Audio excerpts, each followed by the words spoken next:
전북 군산시의 한 점집. 노상원 전 정보사령관이 지난 2022년 2월부터 자주 드나든 곳입니다. 무속인 이선진 씨는 노 전 사령관이 처음부터 군인들의 사주를 가져와 점괘를 물었다고 말했습니다. 22년도에도 군인들에 대해서는 굉장히 많이 질문을 조금 하셨었고 여러 사람들을 많이 물어보셨어요. 올해 1월까지 점집 방문 횟수만 30여 차례. 만남을 거듭할수록 노 전 사령관의 질문은 김용현 전 국방장관을 향했습니다. 그분 자체를 질문을 가장 많이 하셨었고요. 나와 끝까지 함께 할 수 있을지, 이 사람이 뭔가 됐을 때 나를 챙겨줄 수 있는 사람인지를 조금 물어보셨어요. 2018년 여군 성추행 혐의로 불명예 전역한 노 전 사령관이 실세인 김 전 국방장관과의 관계를 통해 공직 복귀를 꿈꾼 정황도 나왔습니다. 이 사람이 올라가서 뭔가의 자리를 잡아야지 나도 혹시 그 자리에 낄 수 있는 기회가 생긴다. 지난해엔 김 전 장관과 계엄을 모의한 걸로 의심되는 이야기도 꺼낸 걸로 파악됐습니다. 내가 지금 뭔가 하고 있는 게 있다. 근데 이게 될 것이냐 이렇게 질문을 하셨어요. 근데 거기에는 김용현이 포함이 돼 있다는 얘기를 했어요. 이 씨는 노 전 사령관이 윤석열 대통령 사주와 관련된 이야기도 했다고 말했습니다. 윤석열이 대통령 임기가 다 마치지 못하고 탄핵이 될 거예요 했더니 굉장히 단호하게 절대 그럴 일은 없다. 국민들이 알고 있는 윤석열의 생년월일은 잘못된 것이다. 그것은 사실이 아니다. 이렇게. 노 전 사령관은 현역 시절 자신의 운전병을 사주와 관상을 보고 뽑는 등 군 생활에서도 무속에 많이 의지했다는 증언들이 잇따라 나오고 있습니다. SBS 배성재입니다. 경찰은 계엄 당시 노상원 전 정보사령관이 자신의 사조직 수사 2단으로 제일 먼저 중앙선거관리위원회 서버부터 확보하려 했다고 밝혔습니다. 윤석열 대통령이 계엄 명분으로 내세운 부정선거 의혹에 대한 수사를 노 전 사령관이 주도하려 했던 겁니다. 어떻게 국민들이 선거 결과를 신뢰할 수 있겠습니까? 노 전 사령관은 체포 직전 SBS와 인터뷰에서 부정선거 의혹을 앞세운 윤 대통령의 계엄 명분에 공감한다고 말했습니다. 저희가 언급할 때는 그만한 확신과 근거가 있으니까 했겠지 그냥 국민 앞에 헛소리 하진 않았을 거라고.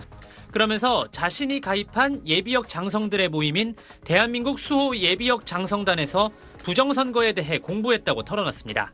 대수장이라고 대한민국 장성의 모임이 있었어. 근데 회원인데 그런 데서 이제 부정선거 관련해서 나도 강의도 듣고 했었어요. 대수장은 지난 2019년 9.19 남북군사 합의 폐기를 주장하며 결성됐습니다. 대수장이 운영하는 유튜브 채널엔 김용현 전 국방장관이 출연하기도 했고 지난 2020년 총선 이후엔 부정선거 의혹을 제기하는 영상이 자주 올라왔습니다. 사전투표는 투표자 수를 부풀렸다는 것, 그리고 4, 5일간 투표함이 아무도 모르는 곳에서 보관돼 있었다는 거. 노 전 사령관은 계엄 당시 계엄군 수백 명이 선관위에 신속하게 투입된 것과 관련해 이렇게 말했습니다. 그래서 선관위를 고발하면 소용이 없다. 왜? 증거 부족해서 각하되니까. 어쨌든 헌법기관이라고 그런 그 테두리 안에 있는데 그것을 그냥 하기가 쉽겠냐. 노 전 사령관이 대수장 회원으로 활동한 게 위헌적 계엄을 기획하는 과정에 영향을 미쳤는지 밝혀져야 할 걸로 보입니다. SBS 민경호입니다. 네, 한덕수 대통령 권한대행의 탄핵 추진 여부를 결정할 민주당 의원총회 이재명 대표의 모두 발언까지 생중계로 전해드렸고요. 자, 지금부터는 이 비상계엄 사태 관련 수사 상황 손정혜 변호사와 함께 자세히 짚어보겠습니다. 변호사님 어서 오세요. 안녕하세요. 네, 먼저 이 상황부터 좀 보죠. 국회가 오늘 오전에 이 CCTV 영상 3개를 직접 공개했습니다. 그때가 언제냐면 12월 4일 새벽. 그러니까 국회가 비상계엄 해제 요구 결의안을 통과시킨 직후인데요. 무장군인들이 국회의장 공관으로 출동한 상황이 담겨 있습니다. 먼저 보시겠습니다. 국회의장 공간 정문에 13명의 군인이 집결한 시각은 01시 50분입니다. 계엄 해제 요구 의결 후 공관에 복귀할 가능성이 있는 국회의장을 체포하라는 명령이 있었는지, 또 2차 계엄의 의도가 있었던 것은 아닌지 국방부의 해명을 촉구합니다. CCTV 영상 속에는 11인의 군인과 사복 차림의 신원 불상자 2인이 등장합니다. 국방부는 당일 공관 주변에 배치되었던 군 부대의 출동 현황 및 출동 목적, 무장 수준을 공개해 주시기 바랍니다. 네, 시간을 보면 이 국회에서 계엄 해제 결의안이 통과된 직후에 국회의장 공관에 출동을 한 거고, 그리고 항상 한참 시간이 있었습니다. 그리고 4시 반쯤에 대통령이 계엄 해제됐다 이렇게 공식적으로 선포를 했으니까 해산을 했단 말입니다. 자, 계엄군이 국회의장 공관에 그 시간에 왔다는 건 무슨 뜻일까요?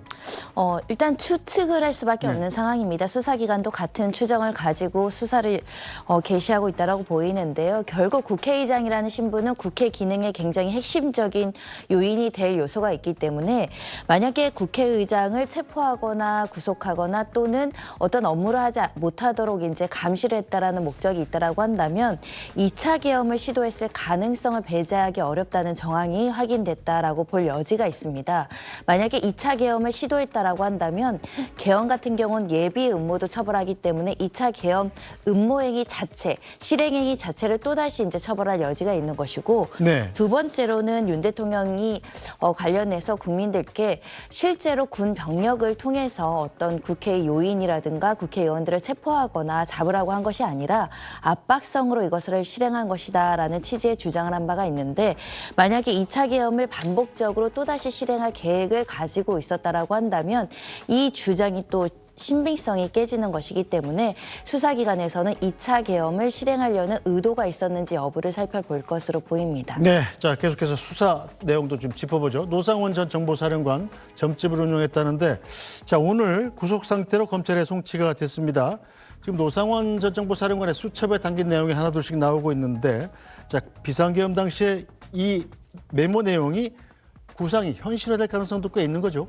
그렇습니다. 여러 가지 이제 단어들이 등장하고 있습니다. 국회 봉쇄, 수거, 그리고 뭐 수용 방법 이런 내용들이 나오고 있는데요. 국회 봉쇄 같은 건 실제로 국민들이 당일에 이제 눈으로 봤듯이 네. 군 병력이 이제 한 수백 명이 이제 국회로 직결하는 상황이었고 실제 군 병력 1,500명 이상을 이제 투입할 계획이었다 이런 보도가 나오고 있는 만큼 국회를 봉쇄하기 위해서 군 병력을 차출해서 실행시켰다라는 점에 대해서는 국회 봉쇄라는 것이 상당히 객관적 정황과 일치될 수 있다라는 점이고요.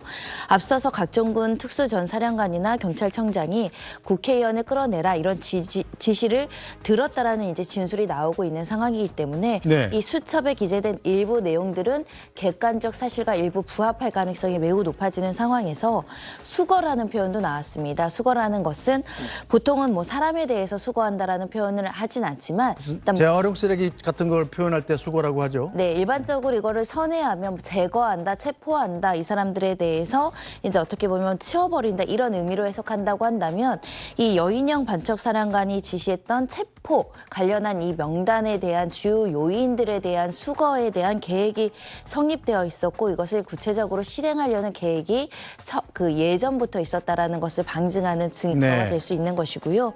수용 방법과 관련해서는 우리가 비원 벙커의 존재에 대한 이야기들이 보도를 통해 나오고 있었고 네. 특히 김대우 전 수사단장이 여 사령관이 이 비원 벙커를 점검하라 이런 지시를 했다라는 구체적인 증언들이 나오고 있는 상황이기 때문에 주요 인사들에 대해서 수거해서 체포 감금하는 내용들이 이 수첩의 단어로 등장하는 거 아니냐 이렇게 개연성을 열고 수사하고 있는 상황으로 보입니다. 네, 특히 노상원 전 정보사령관의 수첩에는 이 사살이란 표현까지 적혀 있었다고 하는데요. 우정수 국가수사본부장의 이야기 들어보겠습니다. NLL에서의 북의 유도라는 이야기 표현이 있었는데 오물풍성이라는 표현들이 들어 있었습니까? 수첩에? 있었던 걸로 기억합니다. 정치인, 언론인, 종교인 등에 대해서 수거 대상이다라고 이야기를 하셨는데요. 사살이라는 표현이 있었습니까? 왜냐하면 제가 여기서 너무 피사실 아니 이 사안은 굉장히 중요한 사안인 것 같습니다. 본부장님. 지금 말씀하시는 게 네. 거의 뭐 저희가 조사한 사실에 거- 부합한다라고 보면 되겠죠. 부합합니다. 예. 좋습니다. 네, 저 변호사님 수사를 통해 밝혀져야 되겠습니다만 실제로 정치인을 정말 이 사살하려는 목적까지 있었다면 또 어떤 죄가 성립할 수 있습니까? 내란 목적 살인입니다. 사형 무기징역에 이를 만큼 굉장히 중대한 범죄이고 미수에 이른다고 하더라도 예비 음모에 그친다고 하더라도 중한형으로 다스릴 수밖에 없는 범죄이기 때문에 특정한 사람에 대해서 어떠한 경우에는 이제 사살할 수 있을 정도의 계획까지 설립했는지가 굉장히 중요할 것으로 보이는 상황이고요. 일단 이 북파 공작원이 이제 일부 대기 중에 있었다라고 보이는데 이 사람들의 목적이라든가 실제 사살의 구체적인 계획이 있었는지도 밝혀야 될 것 같고요. 일부 보도에 따르면 백령도 작전이라는 표현도 나오고 있어서 이 작전과 사살 계획이 실제 계획이었는지 아니면 추상적이고 개인적인 생각이 있는지를 수사기관에서 밝혀야 될 것 같습니다. 네, 자 게다가 수첩 속에 NLL에서 북한의 공격 유도라는 표현이 있지 않습니까? 이것은 내란죄를 넘어서 외환죄, 그러니까 이 적하고 공모해서 나라의 난을 혼란을 일으킨 죄에 해당할 수 있는 거죠. 외환죄, 내란죄는 대표적으로 대통령에 대한 불소추 특권이 예외죠. 한마디로 헌정 질서 파괴 범죄이기 때문에 대통령이라고 하더라도 수사와 구속을 피하기 어려운 중대한 범죄입니다. 외환죄 같은 경우는 적국과 통모해서 이제 전쟁을 개시하는 행위를 이야기를 합니다. 일부 국지전이라고 하더라도 적국하고 합세해서 어떤 대한민국의 위험을 초래하는 행위를 굉장히 강력하게 처벌하고 있는 것인데, 다만 이제 외환죄 중에는 또 일반 이적죄도 있습니다. 일반 이적죄라는 것은 대한민국의 군사상 이익을 해치는 행위를 이야기하고 있기 때문에 이렇게 일부 NNL을 도발을 해서 북이 공격을 유도해서 대한민국의 안전을 침해하거나 군사적으로 어떤 도발의 위기를 초래하는 행위를 일반 이적죄로 처벌할 수 있고, 이것을 북한과 공모해서 했다라고 한다면 외환죄로 처벌할 수 있습니다. 알겠습니다. 자, 오늘 말씀은 여기까지 듣겠습니다. 손정혜 변호사였습니다. 고맙습니다.